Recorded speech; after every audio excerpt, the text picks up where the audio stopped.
నమస్కారం, వార్తలకు స్వాగతం. ముందుగా ముఖ్యాంశాలు. BRS leader RS Praveen Kumar press meet, పలు అంశాలపై వివరణ. మాజీ మంత్రి పేర్ని నాని ప్రెస్ మీట్, ఇరు పార్టీలపై ఫైర్. కాంగ్రెస్ నేతలు మీడియా సమావేశం నిర్వహించారు. ఈ సందర్భంగా పలు అంశాలపై వారు మాట్లాడారు. కానీ అబండాలు రాళ్ళు వేస్తుడు బంద్ చేసేసాడు. ఈ రాళ్ళు కొట్టుడు బంద్ చేయండి. నేను ఇంకొక కొన్ని ముఖ్యమంత్రి రేవంత్ రెడ్డి గారు కాంగ్రెస్ గవర్నమెంట్ మూసీ నది ప్రక్షాళన చేస్తున్నారు అని మీరు నిందలేస్తున్నారు కదా. ఎప్పుడైనా మీరు గంగా నది ప్రక్షాళన చేస్తామని అన్నప్పుడు మీరు అవినీతి చేస్తారు, మోడీ గారు అవినీతి కోసమే గంగానది ప్రక్షాళన అంటుండని అని ఎప్పుడైనా అక్కడ మా రాహుల్ గాంధీ గారు కానీ మా రాహుల్ గాంధీ గారి కింద మాలాంటి నాయకులం ఎప్పుడన్నా మేము మోడీ గారి గురించి ఎప్పుడన్నా నింద చేసిన మాటల? ఈ జ్ఞానము కూడా బీజేపీ లీడర్షిప్కి లేకపోవడం బాధాకరం. హోందాతత్వం బీజేపీ నాయకులు లేకపోవడం చాలా బాధాకరం. ఒక మంచి పనిని చేసేటప్పుడు మంచి పని అనండి.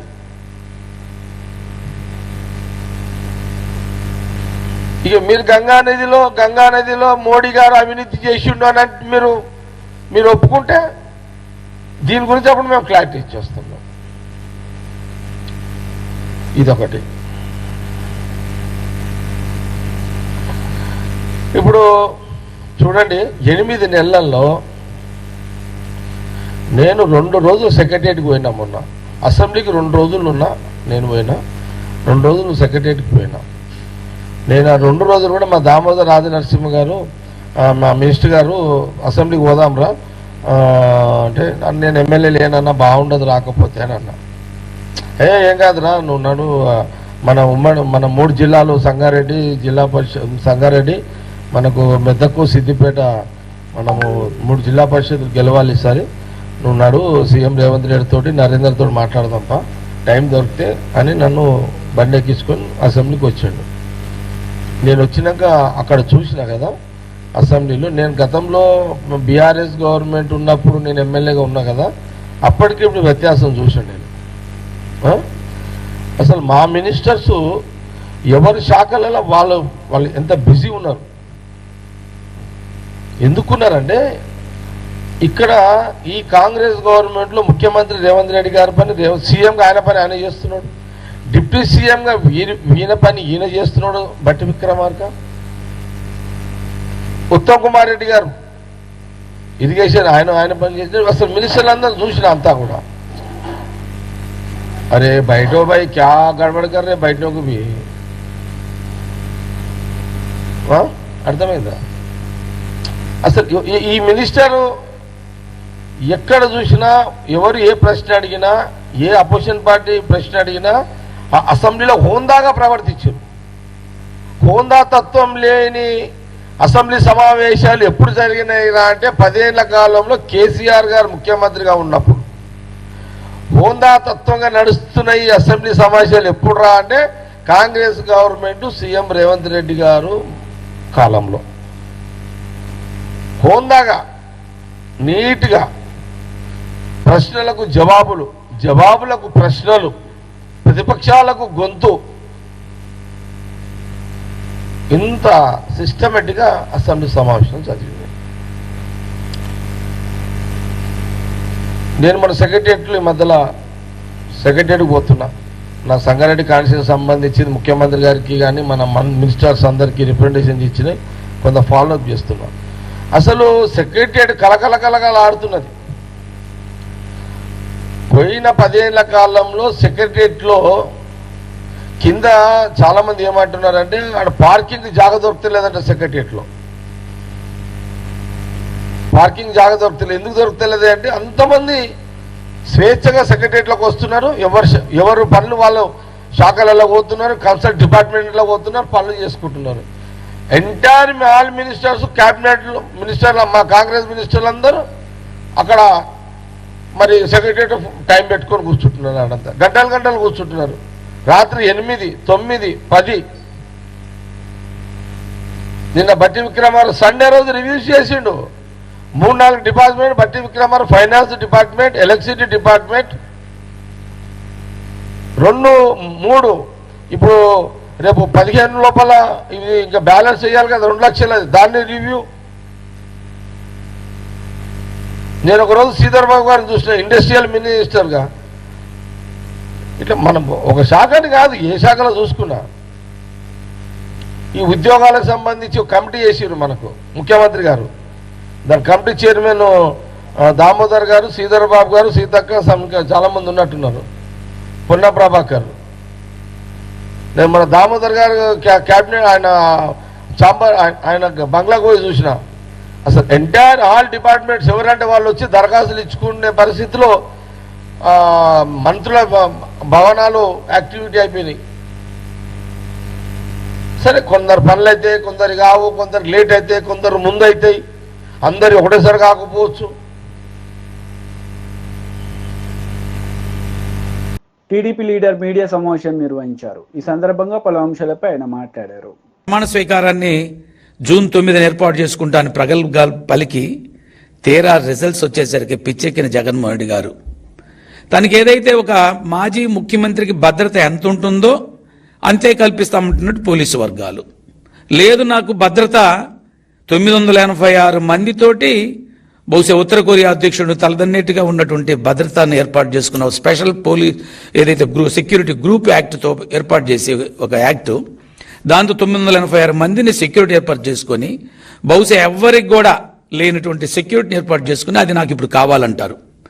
దాన్ని ఇవ్వలేదు కాబట్టి పోలీసు వర్గాలు ఒక మాజీ ముఖ్యమంత్రికి ఏదైతే ఉంటుందో అదే సెక్యూరిటీ ఇస్తామంటున్నారు, అదే ఏర్పాటు చేస్తున్నారు.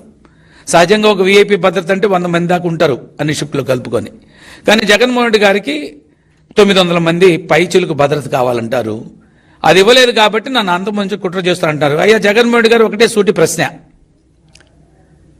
మీరే హత్యలు చేసి ఉన్నారు తప్ప ఈ రాష్ట్రంలో హత్య రాజకీయాలని రాష్ట్రానికి అలవాటు చేసింది, ఈ రాష్ట్రానికి తెలియజేసింది, ఈ రాష్ట్రంలో ఏర్పాటు చేసింది మీరు, మీ తండ్రి గారు, మీ కుటుంబం తప్ప తెలుగుదేశం పార్టీకి ఏ రోజు నుంచి కూడా, పార్టీ ఆవిర్భావం నుంచి కూడా తెలుగుదేశం పార్టీకి ఆ సంస్కృతి లేదు, తెలుగుదేశం పార్టీ ఆలోచన లేదు.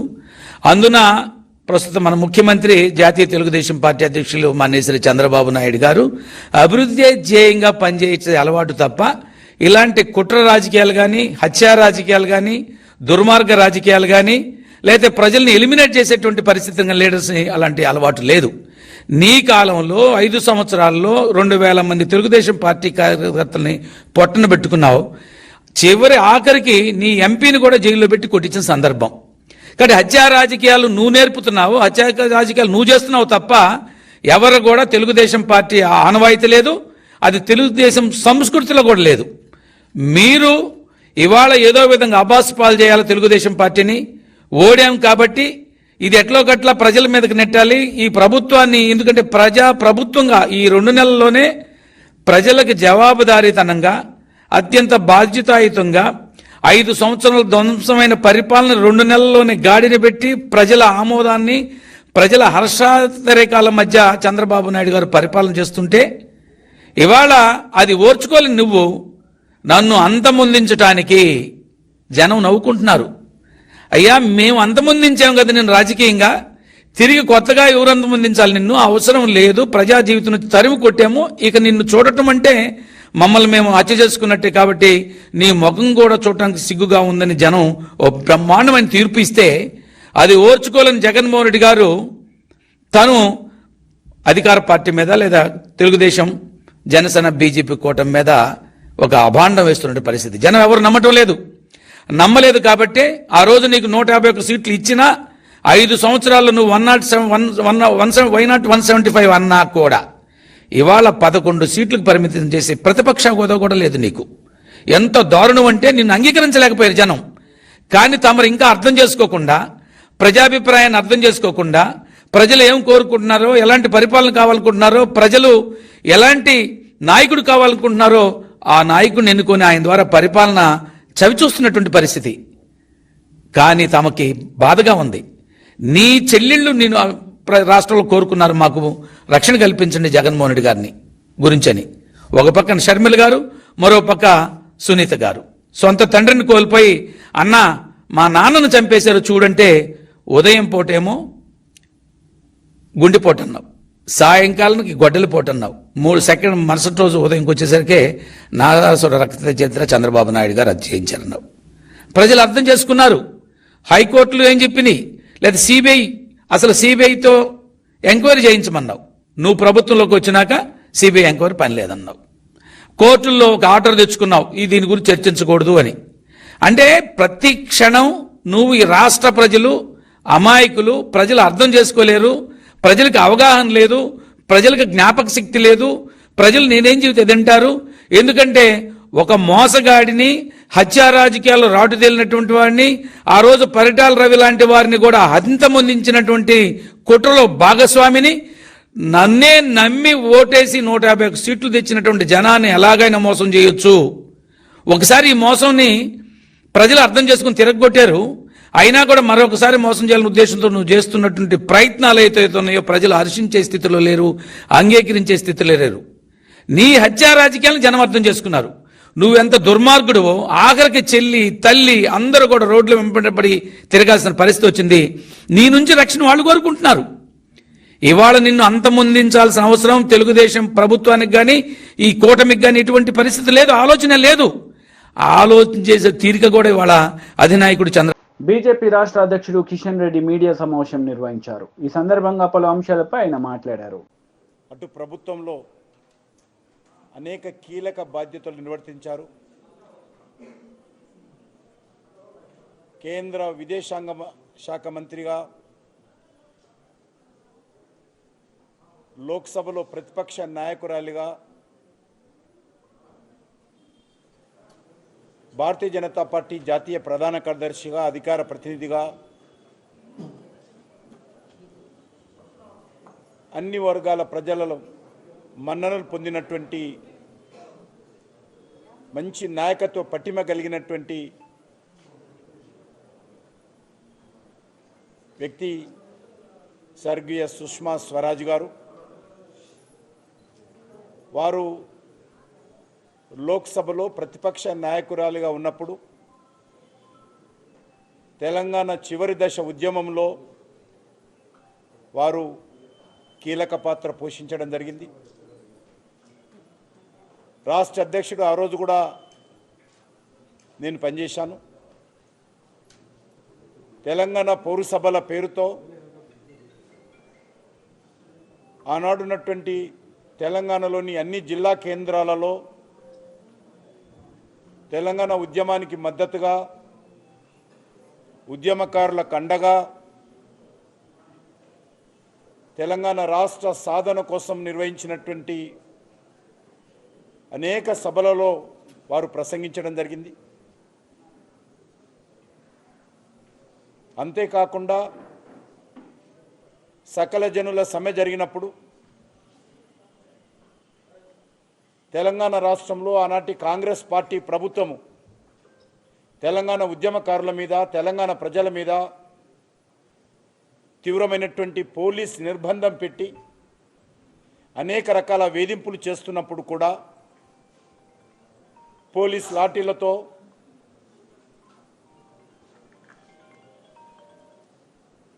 రబ్బరు బుల్లెట్లతో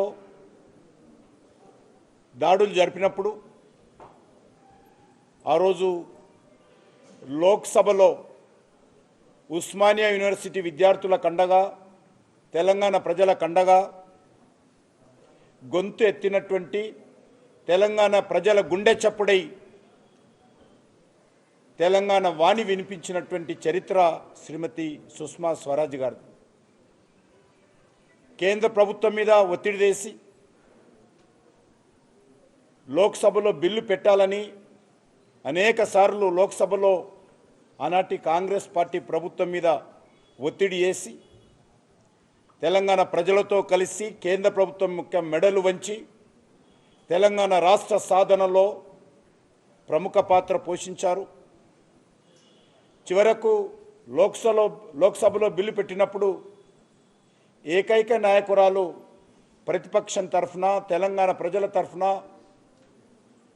తెలంగాణ రాష్ట్ర ఏర్పాటుకు సంబంధించి విభజన చట్టం పైన మాట్లాడినటువంటి వ్యక్తి శ్రీమతి సుష్మా స్వరాజ్ గారు. చట్టం పెట్టినప్పుడు కూడా ఆ రోజు కాంగ్రెస్ పార్టీ అనేక రకాలుగా మళ్ళీ వాయిదా వేయాలనో బిల్లు పాస్ కాకుండా అడ్డుకోవాలనో ప్రయత్నం చేసి పొగబాంబులు వదిలినప్పుడు కారం నీళ్లు చల్లినప్పుడు కత్తులు పెట్టుకొని లోక్సభలకు వచ్చినప్పుడు వాటన్నిటిగా ఎదిరించి తెలంగాణ ప్రజల తరఫున కాంగ్రెస్ పార్టీ ప్రభుత్వం మీద ఒత్తిడి తెచ్చి బిల్లు పాస్ అయ్యేలా 160 మంది పార్లమెంట్ సభ్యులు తెలంగాణ బిల్లుకు అనుకూలంగా ఓటు వేయించినటువంటి ఘనత శ్రీమతి సుష్మా స్వరాజ్ గారికి దక్కుతుంది. తెలంగాణలో బతుకమ్మ పండుగ అయినా బోనాల పండుగ అయినా ఢిల్లీలో తెలంగాణ ఉద్యమకారులు న్యాయవాదులైనా డాక్టర్లైనా అనేక మంది బీఆర్ఎస్ లీడర్ మీడియా సమావేశం నిర్వహించారు. ఈ సందర్భంగా పలు అంశాలపై ఆయన మాట్లాడారు. 2008లో జరిగిన ఒక సుప్రీంకోర్టు కేసు, ఆ సుప్రీంకోర్టు జడ్జిమెంట్ను అడ్డం పెట్టుకొని ఇవాళ ఆ జీవో 55ను రద్దు చేసి ఈరోజు రేవంత్ రెడ్డి ప్రభుత్వం ఆగా మేఘాల మీద జీవో 29 తీసుకొచ్చి కేసీఆర్ గారు అన్ని వర్గాలకు ఏ విధంగా న్యాయం జరగాలనో స్పష్టంగా వివరించిన జీవో 55 స్థానంలో జీవో 29 తీసుకొచ్చి నిరుద్యోగుల నోట్ల మట్టి కొట్టిందని చెప్పేసి చెప్పడం కోసమే ఈ ప్రెస్ కాన్ఫరెన్స్ ఏర్పాటు చేసినాం. ఇక విషయానికి వస్తే మిత్రులారా, రాజ్యాంగబద్ధంగా ఆర్టికల్ 14 ప్రకారం కానీ ఆర్టికల్ 16 క్లాజ్ 4 ప్రకారం కానీ బలహీన వర్గాలకు ఎస్సీలు కావచ్చు, ఎస్టీలు కావచ్చు, వెనకకు నెట్టివేయబడ్డ తరగతులు అంటే ఓబీసీలు కావచ్చు, రిలీజియస్ మైనారిటీలు కావచ్చు, పర్సన్స్ విత్ డిజేబిలిటీ అంటే దివ్యాంగులు కావచ్చు, స్పోర్ట్స్ కోటా కావచ్చు, లేకపోతే ఇప్పుడు కొత్తగా అగ్రవర్ణాల్లో ఉండే పేదలు కావచ్చు, వీళ్ళందరికీ కూడా రాజ్యాంగబద్ధంగా రిజర్వేషన్లు ఇవ్వాలి. ఇవి ప్రతి దశలో కూడా రిజర్వేషన్లు అమలు చేయాలనేది రాజ్యాంగం చెప్తా ఉన్నది. చాలా పబ్లిక్ సర్వీస్ కమిషన్స్ కూడా ఇదే విషయం చెప్తున్నాయి. సుప్రీంకోర్టు ఎన్నో సందర్భాల్లో జడ్జిమెంట్లో కూడా చాలా స్పష్టంగా సామాజిక న్యాయం పాటించాలని చెప్పి సుప్రీంకోర్టు చెప్పింది. కానీ ఇవాళ తెలంగాణ ప్రభుత్వం, తెలంగాణ పబ్లిక్ సర్వీస్ కమిషన్ ఈ ప్రాథమిక సూత్రానికి, రాజ్యాంగబద్ధమైన సూత్రానికి తూట్లు పొడుస్తూ ఉన్నది. దానివల్ల చాలామంది నిరుద్యోగులకు అన్యాయం జరుగుతున్నది. ఇక గ్రూప్ 1 ఎగ్జామ్ విషయానికి వస్తే మీ అందరికీ కూడా తెలుసు, ఆనాడు కేసీఆర్ గారు గ్రూప్ 1 నోటిఫికేషన్ ఇవ్వడమే కాకుండా గ్రూప్ 1లో ప్రిలిమినరీలో ఏ విధంగా రిజర్వేషన్ పాటించాలి, మెయిన్లో ఏ విధంగా రిజర్వేషన్ పాటించాలనేది చాలా స్పష్టంగా ఒక జీవో నెంబర్ 55 ద్వారా స్కీమ్ ఆఫ్ ఎగ్జామినేషన్ కూడా ఇవ్వడం జరిగింది. కానీ ఈరోజు రేవంత్ రెడ్డి గారి ప్రభుత్వం నిరుద్యోగులను ఆదుకుంటామని చెప్పి, జాబ్ క్యాలెండర్ ఇస్తామని చెప్పి నిరుద్యోగులను మోసం చేస్తూ, నిరుద్యోగుల్లో సామాజిక న్యాయం కూడా పాటించకుండా, రాజ్యాంగం చెప్పిన ఇవి పాటించకుండా జీవో 29 తీసుకొచ్చి, దానికి ఉదాహరణకు మీకు గ్రూప్ 1లో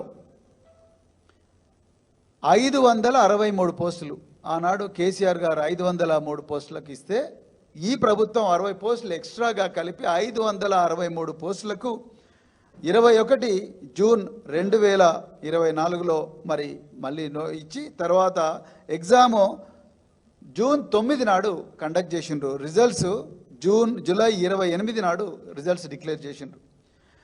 టోటల్గా ఈ ఎగ్జామ్కు ఆ పరీక్ష రాసిన అభ్యర్థుల సంఖ్య 3,02,172 మంది. మరి ఒక్క పోస్టుకు 50 మంది అభ్యర్థులను మెయిన్కు సెలెక్ట్ చేయాలంటే 1:50 నిష్పత్తిలో 50 మంది అభ్యర్థులను ఒక పోస్టుకు చేస్తే టోటల్గా 28,150 మంది అభ్యర్థులు రావాలి. 28,150 మంది అభ్యర్థులను కేసీఆర్ గారు తలపెట్టిన జీవో 55 ప్రకారం జీవో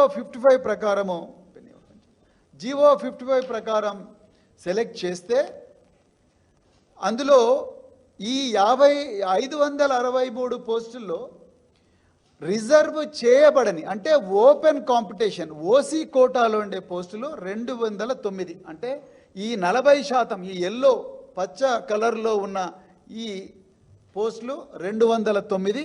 వీటి కోసం 10,450 మంది అభ్యర్థులను 1:50 నిష్పత్తిలో సెలెక్ట్ చేయాలి.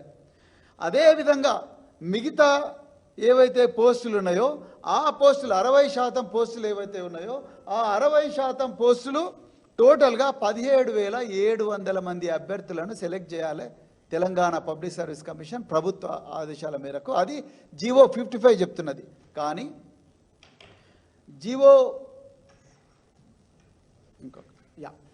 ఈరోజు రేవంత్ రెడ్డి ప్రభుత్వం ఏం చేసిందయ్యా అంటే ఈ సామాజిక న్యాయం అదేవిధంగా రాజ్యాంగం చెప్తున్న రిజర్వేషన్లు ప్రిలిమినరీ స్టేజ్లో వైసీపీ లీడర్ పేర్నినాని మీడియా సమావేశం నిర్వహించారు. ఈ సందర్భంగా పలు అంశాలపై ఆయన మాట్లాడారు. పోలీస్ వ్యవస్థ ఏ రకంగా మీరు దిగజార్చారనేది ఇవాళ నంద్యాల జిల్లాలో జరిగినటువంటి హత్యా సంఘటన ఎంత కిరాతకం అంటే,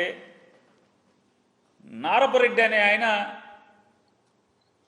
డిఎస్పీ గారికి, ఎస్ఐ గారికి, సిఐ గారికి, డిఎస్పీ గారికి, ఎస్పీ గారికి అందరికీ ఫోన్ చేస్తాడు. సార్, మా ఊళ్ళో తెలుగుదేశం నాయకులందరూ కూడా గుంపులుగా పోగేసుకుంటున్నారు, జమ అవుతున్నారు, మాకెందుకో ఊళ్ళో ఏదో జరుగుతుందని చెప్పని భయంగా ఉంది, హింస జరుగుతుందని భయంగా ఉంది, మీరు పోలీసులను పంపించండి సార్ అని చెప్పని పంపిస్తే, ఫోన్లు చేస్తే గంటలు గంటలు గడిచినా పోలీసు రారు. నంద్యాల జిల్లా హెడ్ క్వార్టర్కి అంటే జిల్లా ఎస్పీ ఉండేటువంటి చోటుకి, అతను బస చేసేటువంటి విధి నిర్వహణ చేస్తున్నటువంటి చోటుకి 12 కిలోమీటర్ల దూరంలో ఉన్నటువంటి సీతారాంపురం అనే గ్రామం నుంచి నారపరెడ్డి అని చెప్పని ఆయన ఫోన్ చేస్తే పోలీసు రారు. ఎప్పటికి వస్తారు? కొన్ని గంటలు గడిచిన తర్వాత ఒక ఎస్ఐ గారు, ఒక కానిస్టేబుల్ గారు, ఒక హోంగార్డ్ గారు వస్తారు. వచ్చి ఏం చేస్తారా అంటే ఈ నారపరెడ్డికి చెప్తారు, నువ్వు ఇక్కడ ఉండబాకు, నిన్ను చంపేస్తారు, మేము ఆపలేం, నువ్వు వెళ్ళి పోలీస్ స్టేషన్లో దాక్కో, నువ్వు అర్జెంట్కి వెళ్ళిపో పోలీస్ స్టేషన్కి, నువ్వు పోలీస్ స్టేషన్కి వెళ్ళిపోయి స్టేషన్లో కూర్చుని నాకు సెల్ ఫోన్లో ఫోటో తీసి వాట్సాప్లో నాకు పంపించు, నువ్వు వెళ్ళిపో ఇక్కడి నుంచి. విన్నామా మనం ఎక్కడన్నా? ఎప్పుడన్నా ఏ ప్రభుత్వంలో అయినా విన్నామా? ఈ రెడ్ బుక్ రాజ్యాంగంలో ఇది జరుగుతుంది. పోలీసులు అయ్యా నన్ను చంపుతున్నారని ఎస్పీకి ఫోన్ చేసి చెప్తే చంపటానికి ప్రిపేర్ అవుతున్నారు, వస్తున్నారని చెప్పని ఒక 3 గంటల తర్వాత ఎస్ఐ వస్తాడు, 2 పోలీసులు వెంబడి పెట్టుకొస్తాడు, నేను నిన్ను ఆపలేను, నువ్వు వెళ్ళిపో ఇక్కడి నుంచి. ఎస్ఐ గారు, ఒక పోలీసు సబ్ ఇన్స్పెక్టర్ గారు, నిన్ను కాపాడలేను, నిన్ను చంపేస్తారు, నువ్వు వెళ్ళిపో పోలీస్ స్టేషన్కి. పోలీస్ స్టేషన్కి వెళ్ళిపోయి నాకు వాట్సాప్లో ఫోటో దిగి నాకు పంపించు. రెడ్ బుక్ రాజ్యాంగం పోలీసు ఎలా ఉందో చూసుకోండి ఒకసారి. పాపం ఈ నారపరెడ్డి గారు పోలీస్ స్టేషన్కి వెళ్ళిపోతే ఈలోపు మొత్తం స్వైర వ్యవహారం. శ్రీనివాసరెడ్డి అనేటువంటి రౌడీ షీటరు, శ్రీనివాసరెడ్డి అనేటువంటి ఒక గూండా మందిని వేసుకుని, రౌడీ షీటర్లను వేసుకుని, కిరాతకులను వేసుకుని ఊరేగింపుగా కత్తులతో రాడ్లతో ఊరంపట ఊరేగుతూ బయలుదేరి ఎవరైతే ఈ నారపరెడ్డి ఇంటికి వస్తూ దారిలో నారపరెడ్డి లేడు, పోలీస్ స్టేషన్కి ఎస్ఐ పంపించేశాడని చెప్పని కౌరు తెలుసుకుని, మనం ఎవడొకడిని చంపాలని వచ్చాం కాబట్టి నారపరెడ్డి తప్పుకుంటే ఎవడొకడిని వేసేయాలని చెప్పని సుబ్బారాయుడు అనేటువంటి ఒక అమాయకుడు అనేటువంటి వైఎస్ఆర్ కాంగ్రెస్ పార్టీ నికార్సైన కార్యకర్తని హత్య చేయటం, అడ్డొచ్చిన అతని భార్యను కూడా పొడవటం, కత్తులతో పొడవటం. ఇది నిన్న వార్తలు ముగించే ముందు ముఖ్యాంశాలు మరోసారి.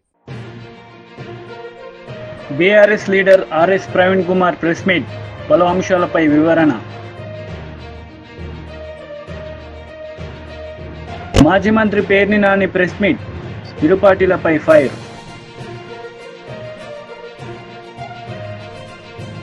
ఈ వార్తలు ఇంతటితో సమాప్తం. తిరిగి ప్రసారమయ్యే వార్తల్లో మళ్ళీ కలుద్దాం. అంతవరకు సెలవు. నమస్తే.